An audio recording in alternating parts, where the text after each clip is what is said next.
Hey, Toronto. Welcome to How's the Market podcast. I'm Dave. And I'm Ken. Nice to see you again, everyone.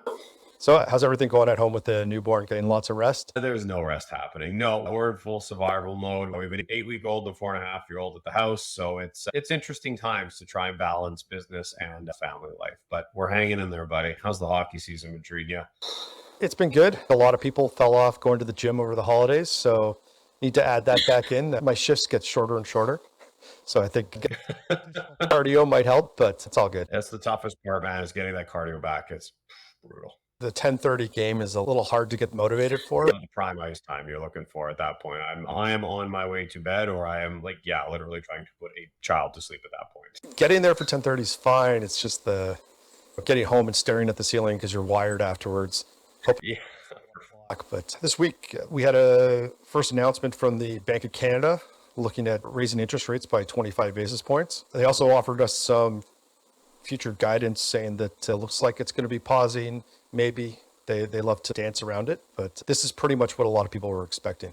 Yeah, the market was flip-flopping between is it going to be 25 or 50, especially given previous announcements. No one really wanted to commit to what it was going to be, but 25 basis points was the increase. It's now at 4.5% as the key lending rate, and it's been 8 straight Bank of Canada meetings with a rate increase. So the pace has been rapid. It's been very fast to get up to 4.5%. But as you said, I think the silver lining, if you want to look at it, is that there appears to be a pause for the foreseeable future. But obviously, there are hundreds of different conditions that go into it. Early inflation data looks like it might have peaked around 8%, which is lower than some other G7 nations. There is a sense of optimism in that perhaps the height of inflation is behind us. But once again, with everything happening in the world, that could be very short lived because at the beginning of 2022, we were talking about Canadians can expect rates to be low for a long time. And here we are. So Yeah, that statement makes it hard to trust future statements, but I guess take everything with a grain of salt and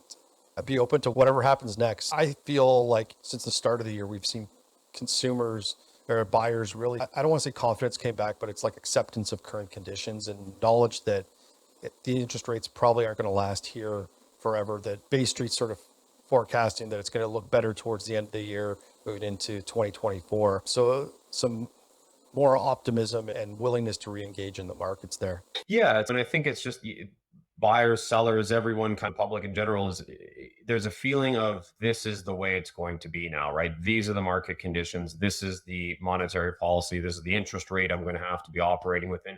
So it gives you a bit of certainty. Now, whether or not you like it, what the rates are, right? That's irrelevant. At least you know what to expect. It's a lot easier to plan, especially major purchases, obviously like a home. What you feel is a better sense of this will be the rate, this is what I can expect, this is what I can budget with.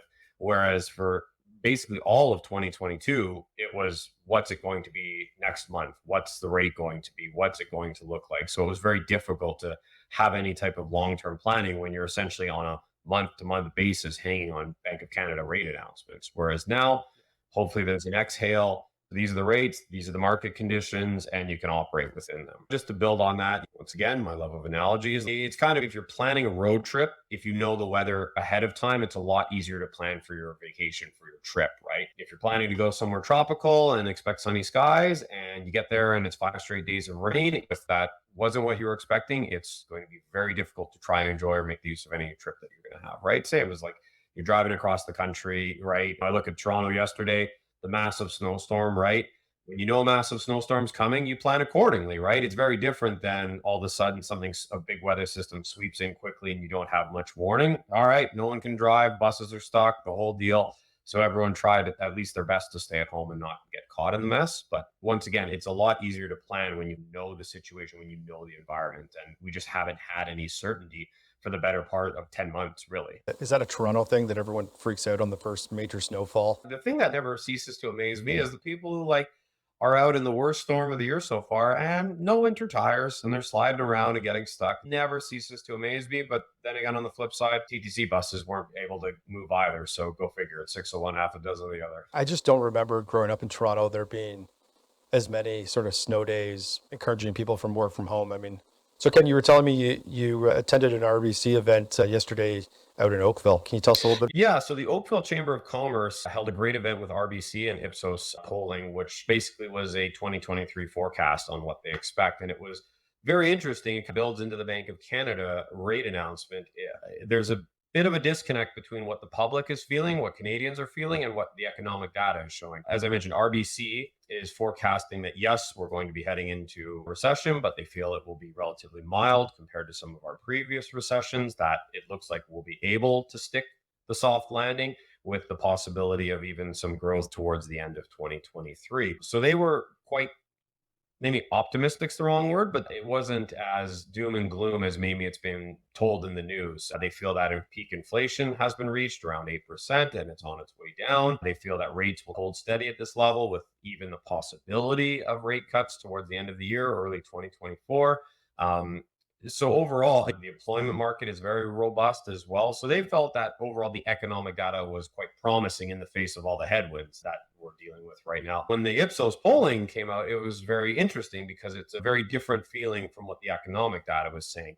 They were talking about the Canadians' basic fear of the current situation. I was unaware, but apparently Canada is the fourth most concerned country in the world when it comes to inflation. I had no idea about that. It's somewhere around 54% of Canadians say inflation is one of their biggest fears and one of their biggest concerns. And part of that, they said, might be the fact that you have a whole new cohort of buyers. Essentially, you have millennials, some Gen X, and even some Gen Z that have never lived or operated in a recession before to this magnitude, right? So it's unknown territory. They also talked about just concerns with like housing costs, food costs, gas costs. So it was interesting that the economic data looked more promising and the kind of sentiment, all data in terms of how Canadians are feeling was a little more negative. So as we march on in the year, it'll be interesting to see how those diverging viewpoints meet each other. Is it going to become a self-fulfilling prophecy where we think it's worse than it actually is and we have a downward spiral, or will people start to potentially see a bit of a silver lining and that things will get better? The gentleman at Ipsos, the way he summed it up was, we've had 3 years of this pandemic. It feels like we're finally coming out of it and we should be happy, but we aren't. We're concerned because now there's a potential recession looming, whereas RBC has taken the viewpoint of, yes, there's been a lot of headwinds. It's been difficult. We've had the pandemic that resulted in employment changes, that resulted in lockdowns, but we're coming through it relatively okay compared to other recessions that we've dealt with in the past. Just for everyone, it's always an organization. Ipsos Reid, it's a polling company. So a lot of the times when you see polling about political parties, about sentiment on different issues and topics, they're the ones that do it. They basically survey Canadians at really a grassroots level, phone calls, interviews, emails, that sort of level. So I actually attended a similar RBC presentation in Q4, and it was earlier on in Q4. And at that point, they were optimistic and they were hoping that going into 2024, that inflation would have pretty much been back to the levels of around 2%, 3 to 2%, something that was more acceptable by the Bank of Canada. It sounds like it's improved on that since then in just a quarter. Yeah, as I said, there's definitely no denying that there will be some difficult tightening ahead of us. They expect a rise in unemployment. Costs for certain goods and services, particularly energy and food, are going to be higher. They're going to be above the core inflation numbers. But there is a lot of good news. Job market as it stands is incredibly strong right now. That a lot of costs that spiked in COVID, certain supply chain and logistical costs have come down. Certain raw materials such as lumber have come way down. So there is some promise in the data, as much as there will be some hardships, but there is a bit of a silver lining to it. But once again, you never know until you're in these things. There's a lot happening in the world. It does give a sense that it's not all doom and gloom out there. Yes, there's tough times ahead, but there's a bit of a silver lining on the horizon. Yeah, there are tough times ahead, but we've been through some tough times already in 2022. And I think it's a matter of perspective too, right? Especially if you're a younger generation, if you're a millennial, you're a Gen Z, think of a lot of the industries that those demographics were employed in. They might have been in those large layoffs and job losses that happened at the start of COVID. You get support. It looks like we're on the other side and promising. And then it's, oh, actually, we might be heading toward a recession. That's a bit of a double whammy for people who are in that world, right? Whereas maybe boomers or Gen Xers, more older demographics that have been able to work from home, that have been able to keep their employment, there's a bit of a sense of it's going to be okay. So there is a bit of an age divide among that, but between how the different generations are viewing the news and the economic data, You can look at it either way. It's either good news or bad news. You're right. Bad news, we have a recession coming. Good news is it's hopefully going to be far more mild and not as deep as previous recessions we've had. Interesting. There's a lot of bears, lots of bulls out there, and everyone's got their own perspective on it. The media certainly puts their spin on it, usually one for each side, so that print an article that will cater to either one. It's hard to figure out what's actually going on. That's one of our goals here, is just to bring up-to-date data and information about kind of boots on the ground, what we see in the news, trying to share that with everyone. Yeah, and a lot of it depends too on what sector you're in, what your employment has been. Tech was great throughout most of COVID-19 and the pandemic. You were able to work from home. These companies were making record profits. It was a windfall for them. And now we're on the other side where interest rates are less favorable. They're experiencing layoffs. Whereas, think of early in the pandemic, people started renovating their homes, like lumber prices went through the roof. Any type of renovation materials, whether it be appliances or just basic building costs, also went through the roof. Now those have come down. So it's been interesting to really see the ebb and flow in each industry. Depending on where you sit, things are either looking better or they might be looking worse. It's not a, how should we say, like an equal recession, so to speak. The impact of these rate hikes haven't been felt equally across all industries. It's interesting. I had a couple of people make the comment to me. They're looking to do home improvements, renovations, and they called contractors early on in the pandemic. Never heard from them. And 2.5 years later, get the phone call. It's like, sorry, what? You're following up now?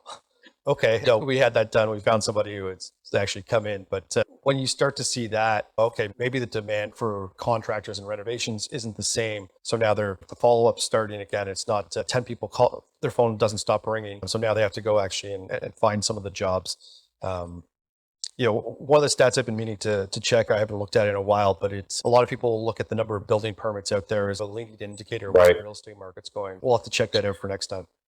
Yeah, we can pull up that data. And yeah, to your point, if you tried to add a swimming pool during the pandemic, it was impossible, right? Like you were waiting. People just said no. Same with contractors. You're basically bidding for services. It was similar to being in a bidding war for a house with a contractor to get some work done. And now we're on the other side of it. Looks like we're starting to see that change. Obviously, if you're using, say, like a HELOC, a home equity line of credit, or you're using a credit card or any type of savings for a renovation, the interest rate might make you change your opinion on that. If you're going to be paying essentially triple or quadruple on your borrowing cost to do a renovation, that makes a big difference in your plans. Absolutely. We're nearing the end of January here. As the performance at the brokerage level across Southern Ontario here, have you seen as many transactions as you expected? Have you seen more? Have you seen less?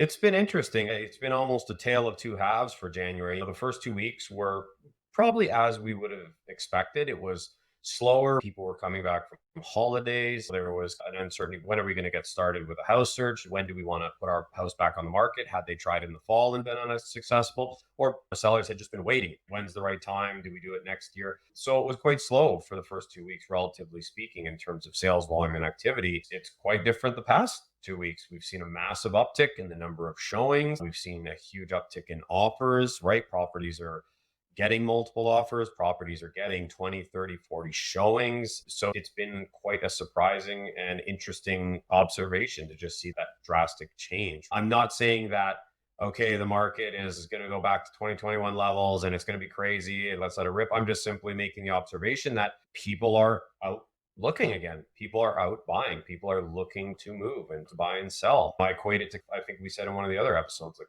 life goes on at some point. If I've had a kid, speaking of someone who's just had one, your house, eventually you outgrow your space and there's only so long you can delay that move for. People are getting married, divorces, a family member passes and you have an estate, a new job. And there's only so long you can delay making a change for these major life events. And I think especially now that there is a feeling or a sentiment that the rates are going to stay pretty stable for the foreseeable future, now's the time. So that's been a big shift. Is that similar to what you're seeing? I know you and your team are out there doing showings. You have listings on the go. Is that kind of what you're experiencing in the market as well? Absolutely. I think last week we wrote 3 deals, and some of the buyers, some of the properties that we're looking at, I think like to see a handful of properties with different buyers, and then 60, 70% of the properties we went after one, secured it conditionally. And the majority of their properties all got offers, and a lot of them went into a conditional period as well. So really seeing buyer confidence return back to the market. It's interesting. I think we always see a bit of an uptick at the start of the year with New Year's resolution. Okay, all right, let's actually get this done. So let the holidays end. Let's get the kids back to school. Let me get back to work. Okay, give me a week. All right, let's get into it. Let's get it done because now sounds as good time as any.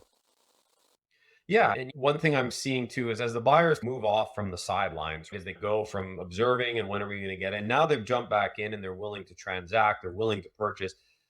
It's a bit more of a restrained and a cautious approach, but at least they're willing to engage now. That's what I find has been the big difference is even in the second half of 2022, from July all the way to December, there were still showings on properties, right? If we looked at the Broker Bay stats, at some point we'll pull them up and we can share them with everyone. Broker Bay is the online booking system that we use to book showings for properties, register offers. The showing activity, the number of showings booked on properties was fairly stable. People were going. It was just the authors weren't the same level. They weren't following the same activity levels as showings. Whereas now we're actually seeing people saying, okay, listen, I'm not going to go crazy.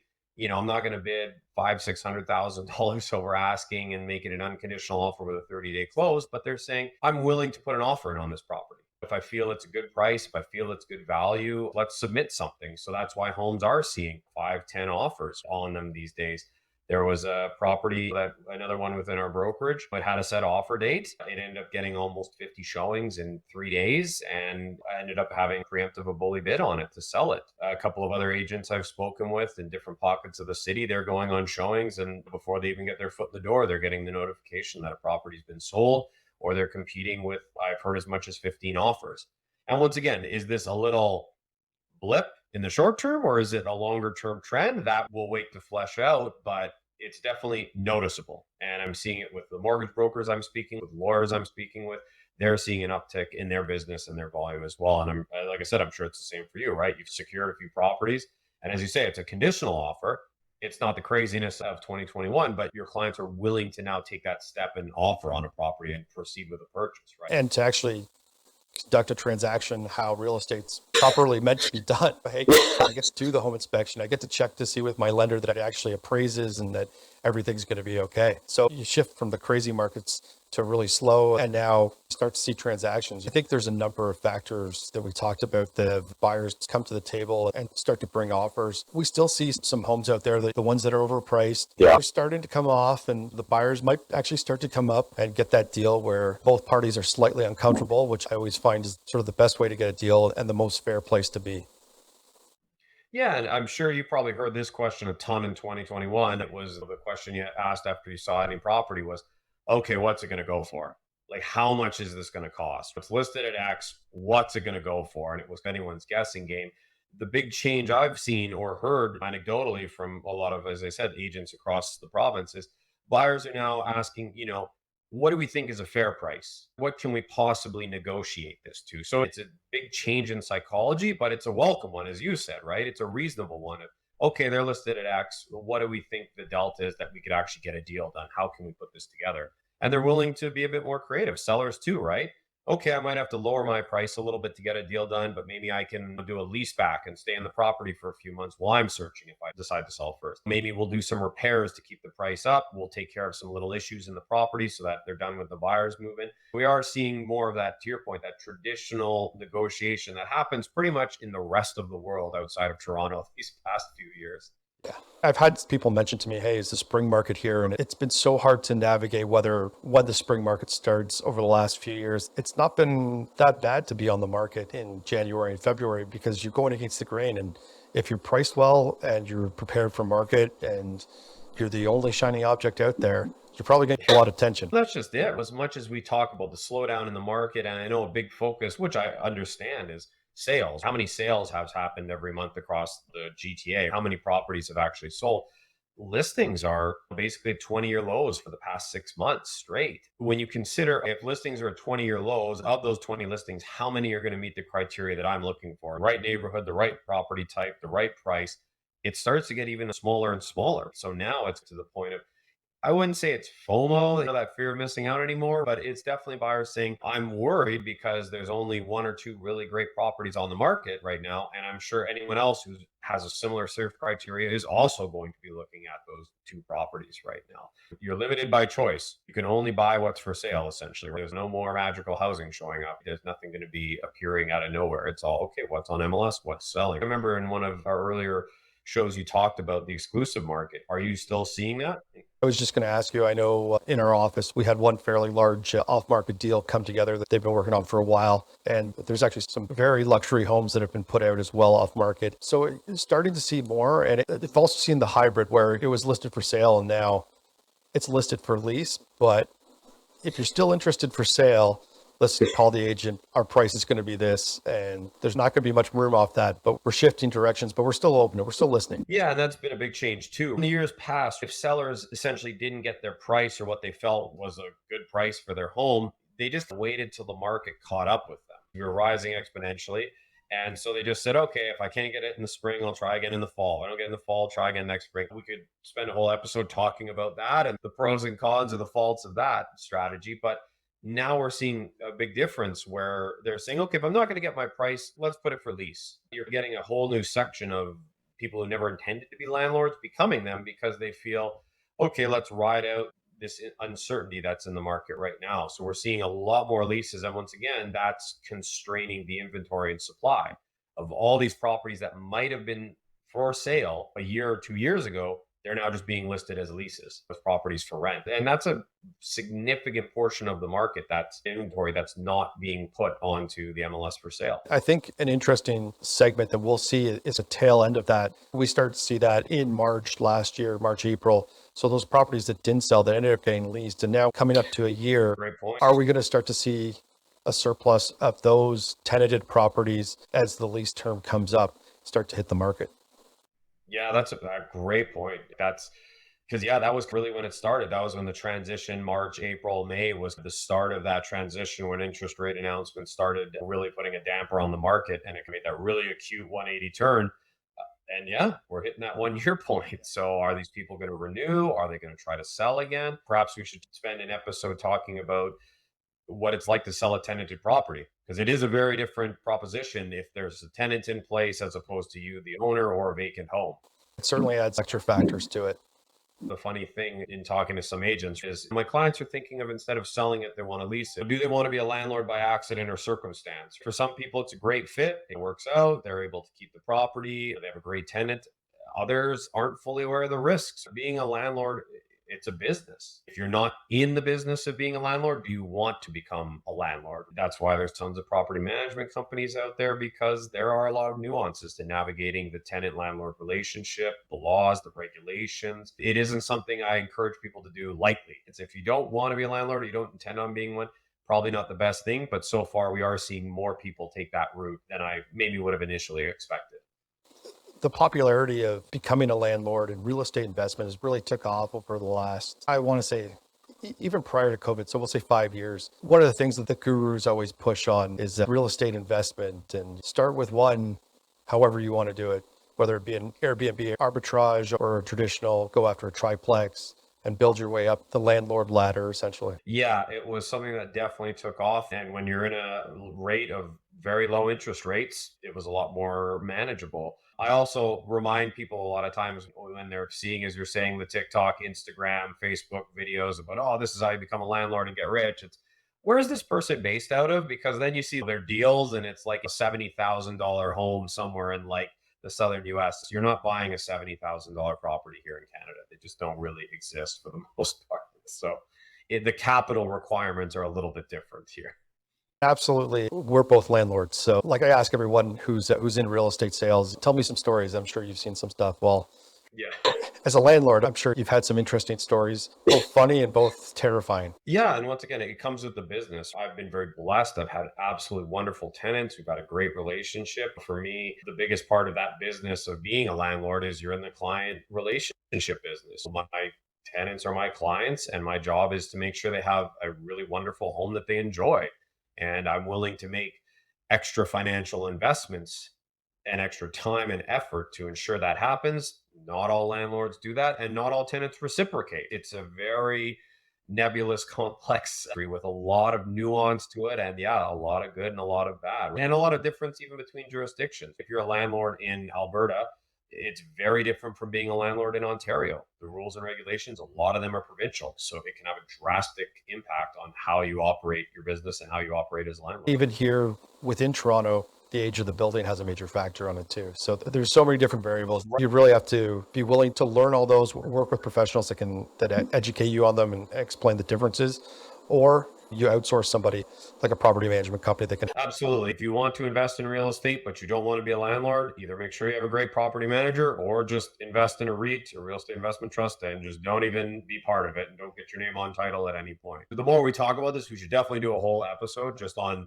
being a landlord and kind of the pros, cons, what to look for, because once again, there are challenges if you are a landlord, if you have investment properties when you're purchasing, or maybe you're trying to move your primary residence. It's something that often gets overlooked by a lot of people. If you are on title for an investment property and you got your primary residence and say it's one or two investment properties, if you're looking to sell your primary residence, maybe upgrade to a larger home, that debt obligation from those investment properties, that's on there. There's a lot of moving pieces to it. So we'll definitely have to put together a really tailored episode just for this conversation. I'll share a quick story of what I call my worst day of being a landlord. So that the property had a front porch to it, a wood front porch, and a smell started to become more and more present. So I looked under it and there's a whole bunch of just garbage and trash left there. So I think I ended up calling 1-800-JUNK or one of those companies to come and remove it, because they're great. You just point and everything's gone. And so they took out, I think, like 5 or 6 garbage bags, and they said, "Hey, listen, we got everything out there except for the raccoon carcass." Oh, okay. I couldn't see anything because it was all under this construction rubble. So I had to crawl under there with a shovel and rolling up the sleeves and getting after it. I love it. Yeah, and try not to lose my lunch while doing it. But getting the hands dirty was on that. For that being my worst thing that I've ever had to deal with, I consider myself very fortunate. Yeah, I've seen one where working as a property manager for clients a couple of years ago, a tenant says, "I think there's something wrong with the toilet. Can you mind having a plumber coming over and taking a look?" Yeah, no problem. Get over there. And the bathroom on the second floor was situated above where the kitchen is, up to the plumbing stack. And just the pendant lights in the kitchen and the pot lights, there is just sewage flying. It's what you have to deal with. It's part of the risk. I'll never forget that one. Just walking in and there's just Niagara Falls coming from pot lights into the kitchen from the bathroom upstairs. I was like, okay, let's turn off the water. Let's not stand here, guys. Let's try and mitigate this as much as we can. I had a pipe burst too, but fortunately the basement was all tiled, so there wasn't actually any damage. Yeah. Yeah. Shall we wrap it up here? Yeah, let's wrap it up. Thanks for tuning in. If you could do us a favor, hit the like button, share with a friend, add a comment below. It'd be greatly appreciated. And we look forward to seeing you next time. Cheers. Thank you so much, everyone. Have a great one.